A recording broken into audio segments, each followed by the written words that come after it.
ومن تبعهم بإحسان في كل زمان ومكان إلى يوم الدين. أما بعد فأعوذ بالله من الشيطان الرجيم. بسم الله الرحمن الرحيم. اقترب للناس حسابهم وهم في غفلة معرضون. صدق اللہ العظیم. قرآن پاک کی ایک بہت چھوٹی سی آیت میں نے آپ حضرات کے سامنے تلاوت کی ہے، جس کا ترجمہ یہ ہے کہ اللہ تعالیٰ نے فرمایا لوگوں کا حساب بہت قریب ہو رہا ہے اور وہ لوگ غفلت میں مبتلا ہیں، اعراض کر رہے ہیں. یعنی قیامت قریب ہو رہی ہے اور قیامت کے دن جو حساب اور کتاب کا مرحلہ پیش آنے والا ہے وہ مرحلہ قریب سے قریب تر ہوتا جا رہا ہے. جو زمانہ بڑھ رہا ہے، انسان کی عمر بڑھ رہی ہے، اسی طور اسی قدر وہ قیامت کے قریب بھی ہو رہا ہے اور اس سے پہلے اپنی موت کے قریب بھی ہو رہا ہے. اور اسی طرح جب قیامت آئے گی تو اس کے اندر حساب اور کتاب کا مرحلہ پیش آئے گا. اس کو اللہ نے کہا اقترب للناس حسابهم، لوگوں کا حساب، ان سے محاسبہ کیا جانے کا وقت قریب آ رہا ہے. وَهُمْ فِي غَفْلَةٍ مُعْرِضُونَ، اور لوگ ہیں کہ غفلت کے اندر مبتلا ہے. انہیں احساس نہیں ہے کہ ہمیں حساب اور کتاب دینا ہوگا. ایک ایک پائی پائی کا حساب، ایک ایک دانے دانے کا حساب، قطرے قطرے کا حساب، ایک ایک بول کا حساب. آنکھ اٹھ رہی ہے تو اس کا حساب، کوئی بات کان میں ڈالی جا رہی تو اس کا حساب، ہاتھ اٹھا تو اس کا حساب، قدم بڑھایا تو اس کا حساب. ہر چیز کا حساب اللہ کے ہاں لیا جائے گا اور یہ مرحلہ قریب ہو رہا ہے. اللہ کہتے ہیں لوگوں کو احساس نہیں ہے، لوگ غفلت کے اندر مبتلا ہیں. یہ کہہ کر اللہ نے ہمیں اور آپ کو توجہ دلائی ہے کہ اپنے حساب اور کتاب کے لیے تیار رہو. جب حساب و کتاب کا مرحلہ پیش آئے گا تو پھر اس کا نام عمل اس کو دیا جائے گا. نام عمل اچھا ہے داہنے ہاتھ میں دیا جائے گا اور اگر برا ہے تو بائیں ہاتھ میں دیا جائے گا. قرآن کریم کے اندر اللہ تعالیٰ کا ارشاد ہے فَأَمَّا مَنْ أُوتِيَ كِتَابَهُ بِيَمِينِهِ فَيَقُولُ هَاؤُمُ اقْرَءُوا كِتَابِيَهْ إِنِّي ظَنَنْتُ أَنِّي مُلَاقٍ حِسَابِيَهْ. جس کا نام عمل داہنے ہاتھ میں دیا جائے گا، یہ مومن بندے ہوں گے، یہ نیک لوگ ہوں گے، فکر آخرت والے ہوں گے، اللہ سے تعلق والے ہوں گے، جنہوں نے زندگی کو صحیح طور پر گزارا ہوگا. ان کا نام عمل جب ان کے داہنے ہاتھ میں دیا جائے گا تو وہ کہے گا ہاں اقرؤوا کتابیہ، ارے لوگوں آؤ میرا ذرا نام عمل پڑھ کر دیکھ لو. یعنی وہ خوش ہو جائے گا، اسے بڑی فرحت ہوگی، اسے فخر ہوگا. وہ کہے گا کہ آؤ دیکھو میرا نام عمل کتنا بھلا ہے، کتنا اچھا ہے. اور یہ بھی کہے گا انی ظننت انی ملاق حسابیہ، میرا پہلے ہی خیال تھا، مجھے پہلے ہی معلوم تھا کہ حساب اور کتاب کا مرحلہ پیش آنے والا ہے. تو مجھے پہلے ہی معلوم تھا، پہلے ہی ایمان تھا، پہلے ہی میں اس کو جانتا تھا، اس وجہ سے میں نے اس کی تیاری کر لی تھی۔ آج میرا نام عمل دیکھو کتنا اچھا سامنے آیا ہے۔ اللہ کہتے ہیں فَهُوَ فِي عِيشَةٍ رَاضِيَةٍ، وہ وہاں پر بڑی مزیدار زندگی میں ہوگا، بڑی مزیدار زندگی اللہ اس کو عطا کریں گے، اور وہاں جنت کے اندر وہ ہوگا بڑی بڑی جنتوں کے اندر، فی جنت عالیہ قطوفها دانیہ، بڑی عالیشان جنتوں میں ہوگا، اور وہاں پر اس کو جو پھل ملیں گے وہ بہت قریب سے لے سکے گا۔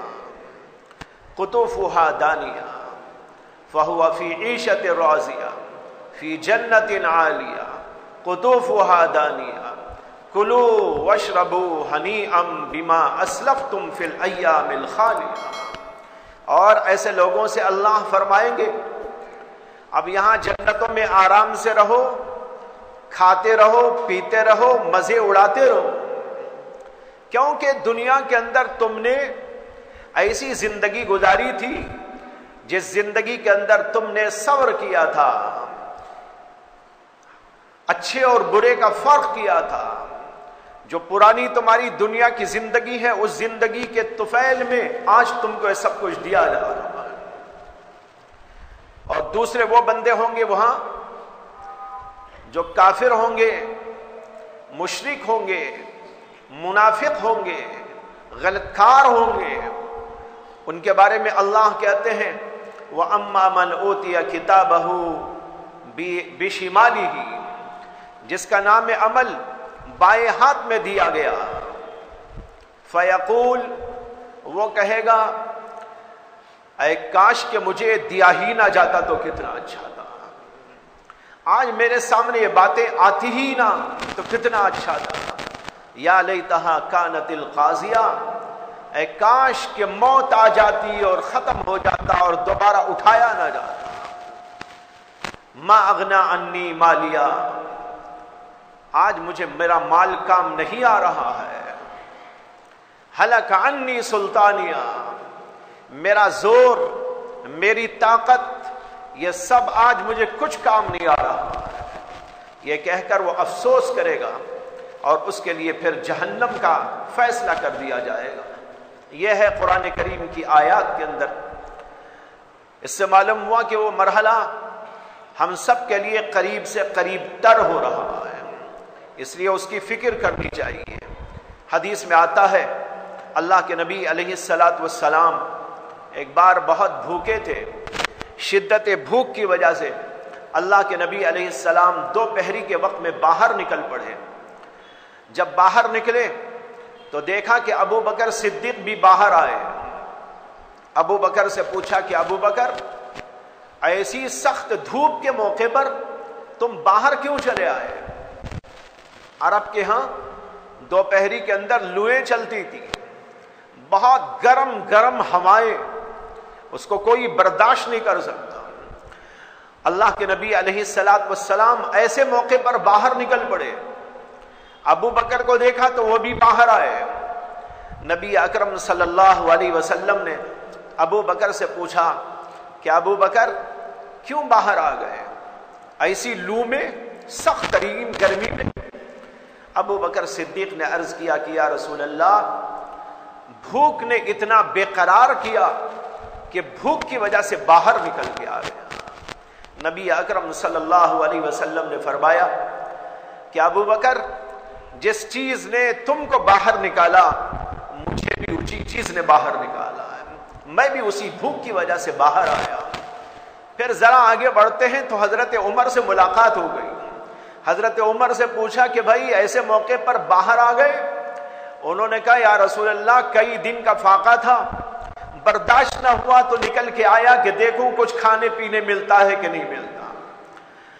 بہرحال یہ تینوں حضرات آپس میں ملاقات کرتے ہیں اور پھر اللہ کے نبی علیہ السلام فرماتے ہیں کہ چلو ابو الہیثم کے باغ جائیں گے، وہاں کچھ کھانے مل جائے گا۔ ابو الہیثم ایک صحابی تھے، انصاری صحابی، ان کا بہت بڑا باغ تھا مدینے کے اندر.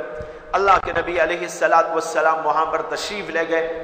اتفاق سے ابو الہیثم اس وقت وہاں موجود نہیں تھے، کسی کام سے وہ باہر گئے ہوئے تھے.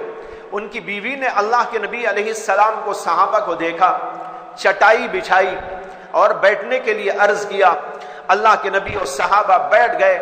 انہوں نے جلدی سے اپنے باغ سے کھجوروں کا خوشہ توڑا اور نبی اکرم صلی اللہ علیہ وسلم کے سامنے لا کے رکھ دیا اور عرض کیا کہ یا رسول اللہ، ابو الہیثم آ ہی رہے ہیں، ابھی کچھ دیر میں آ جائیں گے، تب تک آپ اس کو نوش فرمائیں. نبی اکرم صلی اللہ علیہ وسلم نے نوش کیا، ابو بکر صدیق نے، عمر بن خطاب نے نوش کیا. پھر اتنے میں ابو الہیثم بھی آ گئے. ابو الہیثم نے دیکھ کر بہت خوشی کا مظاہرہ کیا، اہلاً سہلاً مرحبا کہا، اور پھر اپنی بیوی سے کہا کہ یہ بکری کاٹو اور اس کو جلدی سے بھونو اور ذرا سی روٹیاں بنا دو اللہ کے نبی علیہ السلام کے لیے، صحابہ کے لیے. چنانچہ تیاری کی گئی.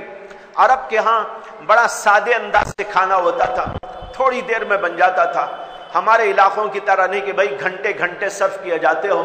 بکری کاٹی اور چھیلا اور اس کو صاف کیا اور گرم جو ہے آنکھ کے اوپر ایسا ایسا بھون لیا اور لے جا کے رکھ دیا. روٹیاں پکائی، لے جا کے رکھ دی. اللہ کے نبی علیہ السلام نے جو ہے کھانا شروع کیا. ابو الہیثم کو بھی بلا لیا اور ایک طرف ان کی بیوی بھی بیٹھ گئی اور کھانا شروع ہوا. کھانے کے بعد اللہ کے نبی علیہ السلام ایک دم رونا شروع کر دیتے، زاروں قطار روتے. اتنا روتے ہیں، اتنا روتے ہیں کہ آپ کے رونے کو دیکھ کر ابو بکر کو، عمر کو، ابو الہیثم کو، ان کی بیوی کو، سب کو رونا آ جاتا ہے. لیکن کسی کو نہیں معلوم کہ اللہ کے نبی علیہ السلام کیوں رو رہے ہیں. اللہ کے نبی کے رونے کو دیکھا، سب رو پڑے، ہچکیاں بن گئی، داڑھی مبارک تر ہو گئی. کچھ دیر کے بعد اللہ کے نبی علیہ السلام سنبھل گئے اور سب صحابہ بھی سنبھل گئے. ابو بکر صدیق نے پوچھا کہ یا رسول اللہ، ما یبکیک، آپ کیوں روئے تھے اور اتنا زیادہ آپ روئے کہ ہم کو بھی رونا آ گیا. نبی اکرم صلی اللہ علیہ وسلم کا جواب یہ تھا، ابھی ہم نے جو کھانا کھایا ہے، قیامت کے دن ایک ایک چیز کا ہم کو جواب دینا ہے. اس لیے رو رہا ہوں کہ ہم کیا جواب دے سکیں گے اللہ کے پاس. نبی اکرم صلی اللہ علیہ وسلم کو احساس ہو رہا ہے، جبکہ 3 دن کے فاقے کے بعد کھانا کھا رہے ہیں. یہاں پر گھنٹے گھنٹے میں ہم کھاتے رہتے ہیں، وقفے وقفے سے کھاتے رہتے ہیں اور فاقے کی نوبت ہی نہیں آتی. الحمدللہ اللہ نے اتنا دیا، اتنا دیا. ہر آدمی کھا رہا ہے اور مختلف قسم کی چیزیں کھا رہا ہے. کھانے کے ساتھ ساتھ پھل پھلاری کھا رہا ہے، چائے اور دودھ کا دور چل رہا ہے، اور چائے جو ہے پان بھی کھا رہا ہے اور سگریٹ بھی پھونک رہا ہے اور معلوم نہیں کیا کیا کر رہا ہے. لیکن ہم کو احساس نہیں ہے کہ ان میں سے ہر چیز کا ہم کو جواب دینا ہے. اس لیے بھائیوں، آج یہ آیت میں نے آپ کے سامنے پیش کی، اقترب للناس حسابهم وهم فی غفلۃ معرضون. اللہ کہتے ہیں کہ قیامت کا یہ منظر حساب و کتاب کا قریب سے قریب تر ہوتا جا رہا ہے، لیکن لوگوں کا حال یہ ہے کہ وہ غفلت کے اندر مبتلا ہے. اللہ سے دعا کرتا ہوں اللہ تعالی ہم سب کو فکر آخرت عطا فرمائے، حساب اور کتاب کے مرحلے کے بارے میں اپنی تیاری کی فکر عطا فرمائے. وآخر دعوانا الحمدللہ رب العالمین.